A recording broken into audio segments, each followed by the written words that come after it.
Welcome guys, JK on job channel में आपका बहुत बहुत स्वागत है। जैसा कि गाइज आपको पता है कि आपके एंट्रेंस एग्ज़ाम जैसे कि आपका पैरामेडिकल का हो गया, बीएस नर्सिंग का हो गया, फार्मेसी का हो गया, उनकी तैयारी हम आपको करवा रहे हैं, राइट।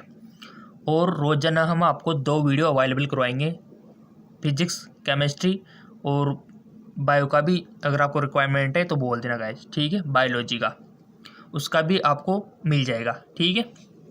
2 दिन में एक बार आपको बायोलॉजी का मिल जाएगा, बट हमारी फिजिक्स और केमिस्ट्री कंटिन्यू रहेगी।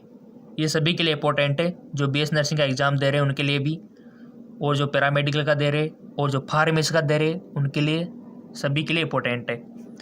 सो चलिए, किस प्रकार के क्वेश्चन बन सकते हैं, लेवल क्या रहेगा और आपने कितना अभी तक सीखा, सब कुछ एनालिसिस इस वीडियो के माध्यम से हो जाएगा। तो चलिए, पहला क्वेश्चन है। अगर आपने केमिस्ट्री का नहीं देखा तो देख लेना, सुबह अपलोड कर दिया था वो केमिस्ट्री वाला। रोज़ाना 2 वीडियोज़ मिलेंगे आपको। मॉर्निंग में आपको केमिस्ट्री मिल जाएगी और इवनिंग में फिजिक्स, ठीक है।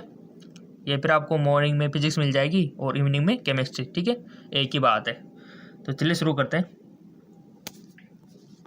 यदि पृथ्वी की त्रिज्या 1% तक सिकुड़ी जाए, इसका द्रव्यमान वही रहे, तो पृथ्वी की सतह पर गुरुत्व के कारण त्वरण घटेगा, बढ़ेगा, 1% तक घट जाएगा या फिर कोई परिवर्तन नहीं होगा। सो गाइज, यदि पृथ्वी की त्रिज्या 1% सिकुड़ जाए, ठीक है, कितना परसेंट, 1% सिकुड़ जाए, बट कंडीशन है कि द्रव्यमान वही रहना चाहिए, तो पृथ्वी की सतह पर गुरुत्व के कारण त्वरण पे क्या इफेक्ट पड़ेगा? सिंपल सी बात है, बढ़ेगा त्वरण, एक्सेलरेशन बढ़ेगा। इंग्लिश में भी आप रीड कर सकते हो, दोनों लैंग्वेज में आपके लिए दिया हुआ है सुविधा के लिए, ताकि इंग्लिश मीडियम वालों को भी कोई दिक्कत ना हो, हिंदी मीडियम वालों को भी कोई दिक्कत ना हो, ठीक है। मेहनत करने के लिए हम तैयार है, बट थोड़ा सा मेहनत आप भी करो। वीडियो को, सारी वीडियोज़ को देखो, हमारे चैनल पर जितने भी है बहुत अच्छे अच्छे गाइस, बढ़ेगा, ठीक है, त्वरण। ऐसे क्वेश्चन आते हैं, बहुत सारे क्वेश्चन तो आपको डायरेक्ट ही मिल जाएंगे, सेम टू सेम, ठीक है। चलो आगे। एक दंड चुंबक को धीरे धीरे जब एक अनुचुंबकीय पदार्थ के पास लाया जाता है तो अनुचुंबकीय पदार्थ निर्बलता से आकर्षित होता है, यानी कि अट्रैक्ट होता है, या फिर निर्बलता से पीछे, निर्बलता का मतलब फेवरेबली, ठीक है, पीछे धकेल दिया जाएगा, दृढ़ता से आकर्षित होगा या फिर अप्रभावित रहेगा? बताइए। सिंपल, दंड चुंबक, चुंबक वाला चैप्टर तो आएगा 100%। ये जो चुंबक है ना गाइस, यहाँ से तो क्वेश्चन बनेगा 100% बनेगा। आपके 12th में है, फिजिक्स में, भौतिक विज्ञान में चुंबक वाला चैप्टर रीड कर लेना। इस प्रकार क्वेश्चन आएंगे वहाँ, अनुचुंबकीय, पराचुंबकीय, ठीक है। इसका राइट ऑप्शन हो जाएगा निर्बलता से आकर्षित होगा। चलो जी आगे। उत्तल दर्पण एक आवर्धित प्रतिबिंब कब बनाता है? When does a convex mirror form a magnified images? जब वस्तु F पर होती है, जब वस्तु 2F से परे होती है, जब वस्तु F और R के मध्य होती है, यह कभी भी आवर्धित प्रतिबिंब नहीं बनाता है। उत्तल दर्पण एक आवर्धित प्रतिबिंब कब बनाता है गाइस? इसका आंसर हो जाएगा, अगर पहले पता है आपको तो टिक लगाओ, नहीं है तब भी लगाओ, ताकि आपको गलतफहमी दूर हो। इसका राइट ऑप्शन हो जाएगा आपका, यह कभी भी आवर्धित प्रतिबिंब नहीं बनाता है, ठीक है जी। ऐसे क्वेश्चन बनते हैं आपकी नॉलेज के चेक के लिए। अब बहुत सारे गाइज क्या करते हैं, बहुत सारे स्टूडेंट बहुत सारे 2F से परे कर देते हैं, 2F के परे कर देते हैं। ये आपको नहीं करना, थोड़ा सा दिमाग लगाना है। चलो आगे। न्यूमेरिकल है। एम द्रव्यमान एक स्प्रिंग से लटकाया गया है, ठीक है, और इसकी दोलन की आवृत्ति F है। स्प्रिंग को 2 बराबर हिस्सों में काटा जाता है और समान द्रव्यमान को स्प्रिंग के 2 टुकड़ों में एक से लटका दिया जाता है। द्रव्यमान के दोलन की आवृत्ति होगी, बहुत अच्छा क्वेश्चन। स्प्रिंग मान लो कोई भी एम द्रव्यमान की, ठीक है। कोई भी बाहर लटकाया जाता है, ठीक है। इनसे कोई भी m द्रव्यमान है, ये मान लो m, इसको स्प्रिंग से लटकाया जाता है और इसकी दोलन की आवृत्ति f है। स्प्रिंग को 2 बराबर हिस्सों में काटा जाता है, ये काट दिया इसको, एक हिस्सा है और एक हिस्सा है, ठीक है।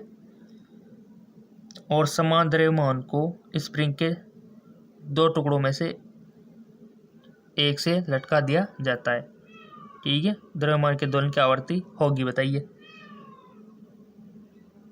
आवर्ती पे क्या इफेक्ट पड़ेगा गाइस, पढ़ा होगा ना आपने, क्योंकि आपके क्वेश्चन 11 से भी बन सकते हैं 2-4 क्वेश्चन, तो आपका फर्ज बनता है कि थोड़ा सा नॉलेज 11 का भी होना चाहिए। ज़्यादातर 12 से आएंगे बट कुछ क्वेश्चन 11 से भी आएंगे। इसका राइट ऑप्शन हो जाएगा गाइस आपका √2f, ठीक है। आपके भी आ गया होगा आंसर। देखिए गाइस, फिजिक्स और केमिस्ट्री का तो यही फंडा है कि आपको फॉर्मूले, नियम, जितने भी आपके प्रिंसिपल्स है वो आपको पता होने चाहिए, रूल्स वगैरह। जिसको ये पता है वो आगे निकल जाएगा फिजिक्स और केमिस्ट्री में। तो न्यूमेरिकल में काम आता ही है, अदरवाइज थ्योरी तो आप वैसे कर सकते हो अगर आपको पढ़ी होगी तो। लिफ्ट में खड़ा एक व्यक्ति त्वरण 1 के साथ ऊपर की ओर बढ़ रहा है। व्यक्ति का आभासी वजन होगा वास्तविक वजन से कम, वास्तविक वजन से अधिक एवं सतत परिवर्तनशील, 0 वास्तविक वजन से अधिक एवं निश्चित मान के साथ। तो राइट ऑप्शन हो जाएगा आपका वास्तविक वजन से अधिक एवं निश्चित मान के साथ। वास्तविक मान से वजन से अधिक और निश्चित मान के साथ। चलो आगे। एक ट्रांजिस्टर के सामान्य एमीटर विन्यास में धारा लब्धि 1 से अधिक है क्योंकि। सिंपल से क्यों है गाइस, बैकआउट। ट्रांजिस्टर जानते हो ना, ट्रांजिस्टर, डायोड, कैपेसिटेंस। ट्रांजिस्टर जिसमें 3 तार होते हैं, इस प्रकार का आता है एक डिवाइस, देखा होगा आपने कभी कभी तो देखा होगा इस प्रकार का कुछ ये ब्लैक सा होता है ऐसा कुछ, और 3 वायर्स होते हैं, उसको ट्रांजिस्टर बोलते हैं। इसका राइट ऑप्शन हो जाएगा आपका, ठीक है, ऑप्शन 3 वाला। चलो आगे। ये थोड़ा न्यूमेरिकल बड़ा है, ये देखिए 20 किलोग्राम द्रव्यमान की एक गोलाकार गेंद 100 मीटर ऊंचे पहाड़ी के शीर्ष पर स्थित है। यह नीचे, देखो क्वेश्चन लंबा है, इसका मतलब डरना मत, क्वेश्चन लंबा है तो मतलब ईजी है, बहुत सारी चीज़ें उन्होंने क्लियर कर दी। यह नीचे लुढ़कता हुआ जमीन पर एक चिकनी सतह पर आ जाता है, फिर 30 मीटर ऊंची एक और पहाड़ी पर चढ़ता है और अंत में जमीन से 20 मीटर की ऊंचाई पर 1 से 30 आधार पर नीचे लुढ़कता है। गेंद द्वारा प्राप्त वेग दिया गया है। यहाँ पर जी का मान क्या रखना है आपको, 10 मीटर सेकेंड यूनिवर्स, और गेंद द्वारा लिया जाने वाला रास्ता घर्षण रहित है। तो बताइए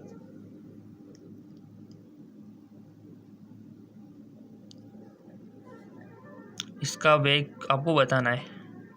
जी यहाँ पर दिया हुआ है, सिंपल सी बात है गाइस, फॉर्मूला अप्लाई कीजिए और पाइए, सिंपल। इसका राइट ऑप्शन आ जाएगा आपका 40 मीटर पर सेकेंड।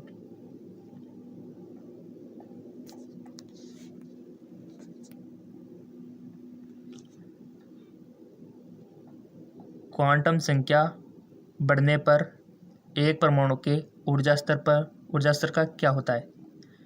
क्वांटम संख्या बढ़ने पर एक परमाणु के ऊर्जा स्तर का क्या होता है। एक परमाणु का ऊर्जा स्तर स्थिर रहता है, एक परमाणु का ऊर्जा स्तर घटता है, एक परमाणु का ऊर्जा स्तर बढ़ता है, या फिर निम्न परमाणु संख्या के लिए ऊर्जा स्तर और उच्च परमाणु संख्या के लिए वृद्धि। क्वांटम संख्या से क्वेश्चन बन सकता है गाइस, क्वांटम नंबर। इसका राइट ऑप्शन हो जाएगा आपको एक परमाणु का ऊर्जा स्तर घटता है, ठीक है, एक परमाणु का ऊर्जा स्तर घटता है।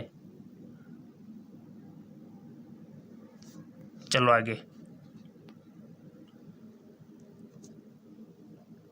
घूर्णी गति संभव है केवल 2 या 3 विमीय गति में, केवल 1 या 2 विमीय गति में, केवल 1 विमीय गति में, केवल 3 या 1 विमीय गति में। सिंपल, केवल 2 या 3 विमीय गति में। चलो आगे, एग्जाम नज़दीक है इसलिए सारे क्वेश्चन इंपॉर्टेंट है। अगर आपका कोई भी टॉपिक छूट रहा होगा तो यहाँ से आपको याद आ जाएगा कि हाँ ये तो मैंने पढ़ा ही नहीं। ठीक है, संवहन मुख्य रूप से इसमें नहीं होता है। एक भट्टी के चारों ओर हवा के तापन, फिलामेंट लैंप के गिलास को गर्म करने में, या फिर थल समीर और जल समीर, या फिर पानी के उबलने। संवहन मुख्य रूप से नहीं होता, यानी कि convection does not take place primary in. इसका ऑप्शन हो जाएगा राइट, फिलामेंट लैंप के गिलास को गर्म करने में जो निर्वातित किया गया है, इसका राइट ऑप्शन हो जाएगा। चलो जी आगे, 16 किलोवाट वाला एक इलेक्ट्रिक हीटर पानी में डुबाया जाता है। पानी के 100 डिग्री सेंटीग्रेड के स्थिर तापमान तक पहुंचने के बाद 100 डिग्री पर 200 ग्राम वाष्प का निर्माण करने के लिए लिया गया एलवाष्प, यानी कि 540 किलोग्राम है। तो इसका राइट ऑप्शन क्या होगा? फॉर्मूला अप्लाई कीजिए, आंसर पाइए। सो इसका राइट ऑप्शन हो जाएगा आपका 210। चलो आगे,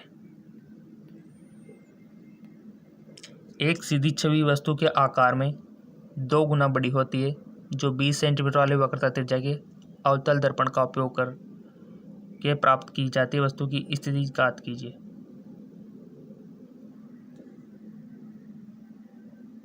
क्वेश्चन को समझो कि एक सीधी छवि वस्तु के आकार से 2 गुना बड़ी होती है जो 20 सेमी वाले वक्रता त्रिज्या के अवतल दर्पण का उपयोग करके प्राप्त की जाती है। वस्तु की स्थिति ज्ञात कीजिए। दर्पण के सामने 3.3 सेंटीमीटर, दर्पण के सामने 5 सेंटीमीटर, दबी से 10 सेंटीमीटर, दर्पण के सामने 6.6 सेंटीमीटर। इसका करेक्ट ऑप्शन ईमानदारी से पहले रब पे कीजिए गाइज, क्योंकि आपके एग्जाम आ चुके हैं। थोड़ा सा पेन चलाना सीखिए। आई होप आपने रब पे किया होगा इसको थोड़ा सा, और उसके बाद आंसर मैच करवाया होगा, तो आपका आंसर यही आया होगा, दर्पण के सामने 5 सेंटीमीटर की दूरी पर। नहीं आया तो आप फेसबुक इंस्टाग्राम पे बता सकते हो हमें, ठीक है, कि ये क्वेश्चन हमें समझ में नहीं आया, बताइए। दर्पण के सामने 5 सेंटीमीटर की दूरी, वैसे आ जाएगा। फॉर्मूला अप्लाई करते हैं, आपको कौन सा फॉर्मूला लगेगा, वहाँ पर जो पूछा है वो वाला फॉर्मूला लगेगा। देखो, जिसमें जो चीज़ आपको दे रखी हो ना कि ये चीज़ें कौन से फॉर्मूले में आती है, बस वही लगाना है आपको। वैसे फॉर्मूले काफ़ी सारे होते हैं, आपको पता है केमिस्ट्री फिजिक्स में, बट कौन कौन सी चीज़ें आपको दी गई है, अगर नए दे रखी है तो वो किस तरह हमको मिल सकती है, फिर वो फॉर्मूला लगाओ। ठीक है, यही होता है आपसे। चलो आगे, फेसबुक इंस्टाग्राम का लिंक नीचे डिस्क्रिप्शन में दिया हुआ है। द्रव्यमान m वाला एक गतिमान कण द्रव्यमान 2 मीटर के दूसरे स्थिर कण के साथ आमने सामने टकराता है और इससे चिपक जाता है। टक्कर के बाद m द्रव्यमान में प्रारंभिक गतिशील ऊर्जा के कितने अंश की हानि होगी? 4/3, 18/19, 8/9, 9/8। इसका करेक्ट ऑप्शन हो जाएगा आपका, आप इसको करोगे तो आ जाएगा आपका भी आंसर 8/9। ठीक है, चलो जी आगे, सामान्य समायोजन के लिए सेट किए गए खगोलीय दूरदर्शी की आवर्धन क्षमता 20 है यदि अभिदर्शक की फोकस दूरी 1 मीटर है, नेत्रिका की फोकस दूरी होगी। फोकस दूरी simple 70 centimetre, 5 centimetre, 7 centimetre, 50 centimetre. कितना कैसे क्वेश्चन बनते हैं आपके गए। अब आप बोलोगे सर फोकस दूरी का सूत्र क्या होता है, तो ये तो बच्चों वाला क्वेश्चन हो गया ना, आपको पता है तो लगाओ फॉर्मूला।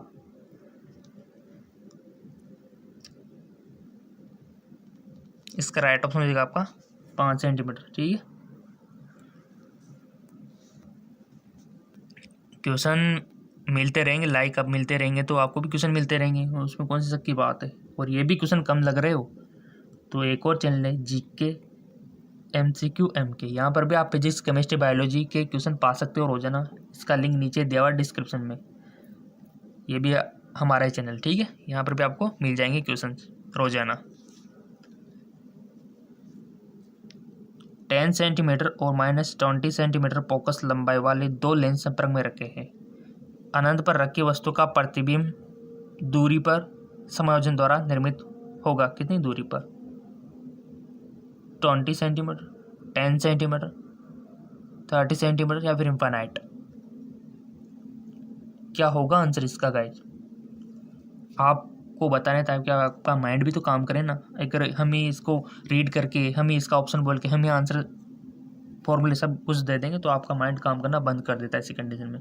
अगर क्वेश्चन पूछ के छोड़ दे कि कौन सा फॉर्मूला लगेगा तो आपका माइंड काम करता है कि हाँ को कौन सा लगेगा, कौन सा लगेगा, और कौन से के चक्कर में बहुत सारे फॉर्मूले वैसे याद हो जाते हैं क्योंकि आप सारे फॉर्मूले देखोगे तो उनका रिवीजन होता है। तो ये टेक्निक बहुत इफेक्टिव है। अनंत पर रखे वस्तु का प्रतिबिंब दूरी पर समायोजन द्वारा निर्मित होगा। कितनी दूरी पर होगा? इसका करेक्ट ऑप्शन हो जाएगा आपका 20 सेंटीमीटर, ठीक है। 20 सेंटीमीटर दूरी पर संयोजन द्वारा निर्मित होगा। लिंक नीचे दिया हुआ है डिस्क्रिप्शन में।